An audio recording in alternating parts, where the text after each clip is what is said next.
अगर आप मार्वल के फैन हैं और आपको कैप्टन अमेरिका पसंद नहीं है, ये बिलीव करना थोड़ा मुश्किल है। अपने कैप्टन अमेरिका किसको पसंद नहीं है? बहुत कुछ सहा है तुमने। कैप्टन अमेरिका एक सच्चाई का पुतला। ऐसे बनते हो जैसे तुम जंग के बिना रह सकते हो।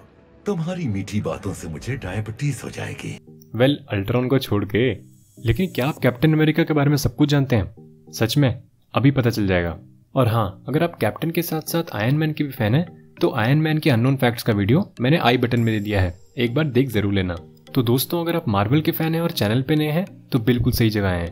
ऐसे ही मार्वल से रिलेटेड अमेजिंग वीडियोस को मिस नहीं करने के लिए चैनल को सब्सक्राइब करना और नोटिफिकेशंस ऑन करना मत भूलना। तो चलिए देखते हैं।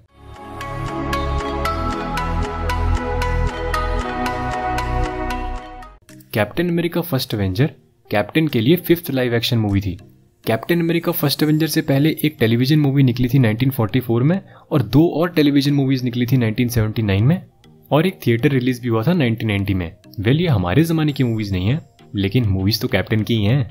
कैप्टन अमेरिका फर्स्ट एवेंजर में दुबले बदले स्टीव रॉजर्स को ग्रीन स्क्रीन और फिजिकल फिल्म की ट्रिक्स की मदद से क्रिएट किया गया था और मूवी के पोस्ट प्रोडक्शन में क्रिस एवंस को डिजिटली छोटा कर दिया गया था। और ये काम जिस कंपनी ने किया था उस कंपनी का नाम है लोला। लोला बोला है मैंने, कुछ और तो नहीं सुन लिया ना आपने। आपको कैप्टन अमेरिका फर्स्ट एवेंजर का ये सीन तो याद ही होगा जब क्रिस एवंस पॉड से बाहर आए थे और उसके बाद हेली एटवेल ने जो क्रिस एवंस की चेस्ट पे हाथ लगाया था वो सीन इम्प्रोवाइज था। और उसके बाद क्रिस एवंस की बॉडी को देख के जो हेली एटवेल ने रिएक्शन दिया था वो भी बिल्कुल असली था। लगता है जिम दोबारा शुरू करना पड़ेगा। क्रिस एवंस ने कैप्टन अमेरिका के रोल के लिए 3 बार मना किया था क्योंकि उन्हें ऐसा लगता था कि कैप्टन अमेरिका के रोल से उनकी प्राइवेट लाइफ पे बहुत ज्यादा असर पड़ेगा। और अब देख लो, ऐसा लगता है कि कैप्टन अमेरिका के रोल के लिए सिर्फ क्रिस एवंस ही बने थे और क्रिस एवंस को कैप्टन अमेरिका के रोल के लिए मनाने में रॉबर्ट डाउनी जूनियर का भी काफी बड़ा हाथ था। क्या आपको पता है कि वुल्वरीन और मैग्नीटो का कैप्टन अमेरिका फर्स्ट एवेंजर में कैमियो होने वाला था? क्योंकि वो दोनों ही वर्ल्ड वॉर 2 के टाइम पे प्रेजेंट थे, लेकिन कैरेक्टर राइट्स की वजह से बाद में ये कैमियो कैंसिल हो गए। लेकिन अब सारे राइट डिज्नी के पास ही हैं, तो उम्मीद करते हैं कि जल्दी हमें एक्समैन MCU में देखने को मिलेंगे। जब कैप्टन अमेरिका की बात होती है तो उनके नाम के आगे हमेशा द फर्स्ट एवेंजर तो लगता ही है। लेकिन क्या आपको पता है कि मार्वल कॉमिक्स में कैप्टन अमेरिका एक्चुअली में फर्स्ट एवेंजर नहीं है? एवेंजर्स की लिस्ट कुछ इस तरह है। पहले आया था एंटमैन, फिर वॉस्प, फिर हल्क, फिर आयरन मैन, उसके बाद थॉर और उसके बाद कैप्टन अमेरिका। और जब हल्क ने एवेंजर्स की टीम को छोड़ दिया था तो उसके बाद कैप्टन अमेरिका ने एवेंजर्स को ज्वाइन किया था। तो एक्चुअली में Captain America the first Avenger नहीं, Captain America the 5th Avenger है। अब आपको ये तो याद ही होगा कि कैप्टन अमेरिका फर्स्ट एवेंजर में स्टीव ने आर्मी के लिए ट्रायल दिया था और जो दुबले पतले स्टीव की मेडिकल रिपोर्ट थी उसके अकॉर्डिंग उसे काफी हेल्थ प्रॉब्लम्स थी। काफी मतलब काफी थी। एग्जाम्पल के लिए आप अस्थमा ले लो, स्कारलेट फीवर, क्रॉनिक और frequent colds, high blood pressure, fatigue, heart trouble, nervousness, stroke, बस बहुत हो गया, आगे लिस्ट आप खुद ही पढ़ लेना। मार्वल कॉमिक्स में कैप्टन अमेरिका की शील्ड एडमेंटियम और वाइब्रेनियम के मिक्सचर से बनी है। लेकिन क्योंकि एडमेंटियम एक्समैन यूनिवर्स का पार्ट था और उस टाइम मार्वल के पास उसके राइट्स नहीं थे, इसीलिए हमें MCU में कैप्टन अमेरिका की शील्ड सिर्फ वाइब्रेनियम से बनी दिखी है। लेकिन अब जब डिज्नी के पास एक्समैन यूनिवर्स के राइट्स आ गए हैं तो आपको क्या लगता है, शील्ड को चेंज करेंगे या फिर वैसे ही रहने देंगे? ये मुझे कमेंट करके जरूर बताना। अगर आपको वाइब्रेनियम के बारे में नहीं पता है तो वाइब्रेनियम एक फिक्शनल एलिमेंट है जो कि वकांडा में मिलता है। मैं भी ना कैसी बातें कर रहा हूँ, ये तो आपको पता ही होगा। लेकिन क्या आपको ये पता है कि वाइब्रेनियम भी 2 टाइप के हैं? एक तो हो गया वकांडा का वाइब्रेनियम और दूसरा है एंटार्क्टिक का वाइब्रेनियम, जो कि वकांडन वाइब्रेनियम से रेयर है और अंटार्कटिका में पाया जाता है। क्या आपको पता है कि कैप्टन अमेरिका की मूवीज के लिए 3 टाइप की शील्ड्स बनाई गई थी? लोगों को पंच करने के लिए रबर की शील्ड बनाई गई थी और जो शील्ड कैप्टन अमेरिका की बैक पे लगी थी वो मैग्नेटाइज शील्ड थी और कोई भी शील्ड अगर कैप्टन अमेरिका थ्रो कर रहे हैं तो वो शील्ड डिजिटली क्रिएट की गई थी। क्रिस एवंस को एज कैप्टन अमेरिका कास्ट करने से पहले कैप्टन अमेरिका के रोल के लिए एक शॉर्टलिस्ट बनाई गई थी। उस शॉर्टलिस्ट में Sam Washington, Will Smith, Channing Tatum, Scott Potter, Mike Vogel, Sebastian Stan और भी काफी एक्टर्स थे। लगता है मार्वल वालों को पता नहीं है कि शॉर्टलिस्ट का मतलब क्या होता है। कैप्टन अमेरिका के स्क्रीन राइटर डेविड सेल्फ ने यह कहा था कि बचपन से ही उनका favourite super hero captain America है और बचपन में उनके डैड उनसे कहते थे कि वो एक दिन कैप्टन अमेरिका जरूर बनेंगे। वेल सर, आप कैप्टन अमेरिका भले ही ना बने हो, लेकिन आपने कैप्टन अमेरिका को बनाने में काफी मदद की है।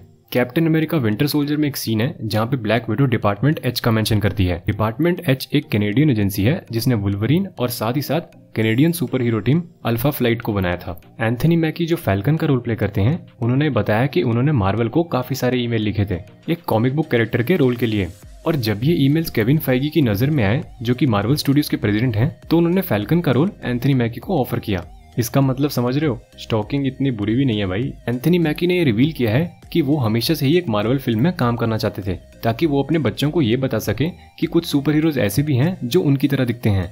ये बात सही में दिल को छू गई। मार्वल कॉमिक्स में फैल्कन एक्चुअली में बर्ड से बात कर सकता है, लेकिन एमसीयू मूवीज में इसको इंक्लूड नहीं किया गया और फैल्कन को सिर्फ विंग सूट देके ही काम चला लिया। कैप्टन अमेरिका विंटर सोल्जर में हम ब्लैक विडो को एक नेकलेस पहने हुए देखते हैं जिसपे एक एरो बना होता है। ये एक ट्रिब्यूट है हॉके के लिए, जो कि पहले हमें फिल्म में दिखने वाला था, लेकिन जेरेमी रेनर के शेड्यूल की वजह से इस पार्ट को कैंसिल कर दिया गया।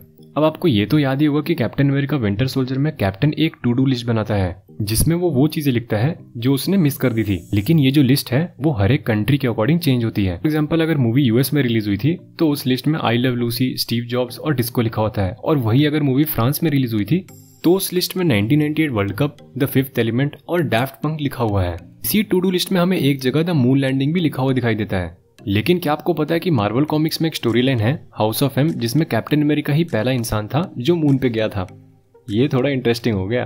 कैप्टन अमेरिका विंटर सोल्जर में ये जो सीन है जहाँ पे कैप्टन अपने कमांडोज और पैगी के बारे में जानता है, ये सीन पहले द एवेंजर्स में दिखाया जाने वाला था, लेकिन बाद में इस सीन को उस मूवी से कट करके द विंटर सोल्जर में इंक्लूड कर दिया गया। रूसो ब्रदर्स ने ये बताया है कि कैप्टन अमेरिका विंटर सोल्जर में बहुत कम विजुअल इफेक्ट्स का यूज किया गया है और वो इस मूवी को एक लाइव एक्शन मूवी बनाना चाहते थे, और इसीलिए इस मूवी में बहुत कम सीजीआई का यूज किया गया है। तभी तो ये मूवी एमसीयू की one of the best movies में से एक है। कैप्टन अमेरिका विंटर सोल्जर की फिल्मिंग के टाइम पे सेबेस्टियन स्टैन, जो कि बकी बार्न्स का रोल प्ले करते हैं, पूरा दिन प्लास्टिक नाइफ को लेके अपने मूव्स को प्रैक्टिस करते रहते थे कि उनकी मूवमेंट ज्यादा से ज्यादा नेचुरल लग सके। इसीलिए कैप्टन और बकी के बीच में वो फाइट वाला सीन एमसीयू में one of the best hand to hand combat scene है। किसी ने सही बोला है, डेडिकेशन हो तो क्या नहीं हो सकता। विंटर सोल्जर में जब निक फ्यूरी ने कैप्टन अमेरिका को हेली कैरियर्स दिखाए थे और ये बताया था कि इसमें टोनी स्टार्क ने अपना प्रोपल्शन सिस्टम लगाया है, तो ये बात उसका रेफरेंस है जब द एवेंजर्स में टोनी स्टार्क को प्रोपेलर बेस्ड इंजन को रीस्टार्ट करने में काफी तकलीफ हुई थी। विंटर सोल्जर में जब कैप्टन अमेरिका और निक फ्यूरी नीचे जा रहे होते हैं तो निक फ्यूरी कैप्टन अमेरिका को ये बताते हैं कि उनके दादाजी लिफ्ट में काम करते थे। लेकिन क्या आपको पता है कि निक फ्यूरी का रोल प्ले करने वाले एक्टर सैमुअल एल जैक्सन के ग्रैंडफादर भी एलिवेटर में ही काम करते थे। क्या आपको इस कोइंसिडेंस के बारे में पता था? ये मुझे कमेंट करके जरूर बताना। कैप्टन अमेरिका विंटर सोल्जर के एक सीन में जब रॉबर्ट रेडफोर्ड अपना फ्रिज खोलते हैं तो हमें एक न्यूमैन्स ओन की बोतल दिखती है। ये एक ट्रिब्यूट है रॉबर्ट रेडफोर्ड के अच्छे दोस्त पॉल न्यूमैन को। रूसो ब्रदर्स ने एक सीरीज डायरेक्ट की थी जिसका नाम था कम्युनिटी, और इसका पहला एपिसोड था a fistful of paint balls और दूसरा एपिसोड था for a few paint balls more, और इन्हीं दो एपिसोड के बेसिस पे उनको विंटर सोल्जर के डायरेक्टर के लिए सिलेक्ट कर लिया गया। समझ जाओ कि किस्मत पलटते देर नहीं लगती। कैप्टन अमेरिका सिविल वॉर में एक सीन शूट करने से पहले सेबेस्टियन स्टैन, जो कि बकी बार्न्स का रोल प्ले करते हैं, उन्होंने रॉबर्ट डॉनी जूनियर को एक वीडियो सेंड किया था जिसमें वो बाइसेप कर्ल कर रहे हैं आयरन मैन के हेलमेट के सामने। साथ में सेबेस्टियन स्टैन ने मैसेज लिखा था, looking forward to our scene tomorrow Robert. मजा तो तब आता जब रॉबर्ट डॉनी जूनियर भी इसका जवाब देते। कैप्टन अमेरिका सिविल वॉर में स्टार्टिंग में ब्लैक पैंथर के लिए काफी छोटा रोल सोचा गया था। स्पाइडरमैन को एक बड़ा रोल देने का प्लान था, लेकिन जब उन्हें ये लगा कि शायद से स्पाइडरमैन के राइट्स उनके पास नहीं आएंगे तो उन्होंने ब्लैक पैंथर के रोल को काफी बढ़ा दिया। लेकिन जब बाद में स्पाइडरमैन के राइट्स उनके पास आ गए तो उन्होंने ब्लैक पैंथर के रोल को चेंज नहीं किया और स्पाइडरमैन को ही छोटा रोल दे दिया। कैप्टन अमेरिका सिविल वॉर में हमने ये देखा था कि फैल्कन एक ड्रोन यूज करता है जिसका नाम होता है रेडविंग। मार्वल कॉमिक्स में रेडविंग एक्चुअली एक बर्ड है और वो सैम विल्सन का साइड किक है।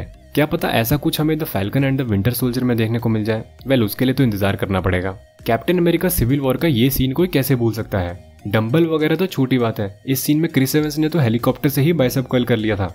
बाद में क्रिस एवंस ने ये रिवील किया था कि ये सीन करने के बाद उनके बाइसेप में इंजरी हो गई थी। बाद में रॉबर्ट डॉनी जूनियर ने इसका मजाक बनाते हुए कहा था कि प्रोड्यूसर्स को कुछ फर्क नहीं पड़ा क्योंकि उनको जो सीन चाहिए था वो तो मिल ही गया। वो सब तो ठीक है, लेकिन कमेंट करके ये जरूर बताना कि इनमें से कितने फैक्ट्स आपको कैप्टन अमेरिका के बारे में पता थे। और हाँ, अगर वीडियो पसंद आया तो एक लाइक तो बनता है, और मार्वल से रिलेटेड ऐसी ही अमेजिंग वीडियोस को मिस नहीं करने के लिए चैनल को सब्सक्राइब करना और नोटिफिकेशंस ऑन करना मत भूलना। अच्छा तो फिर चलते हैं।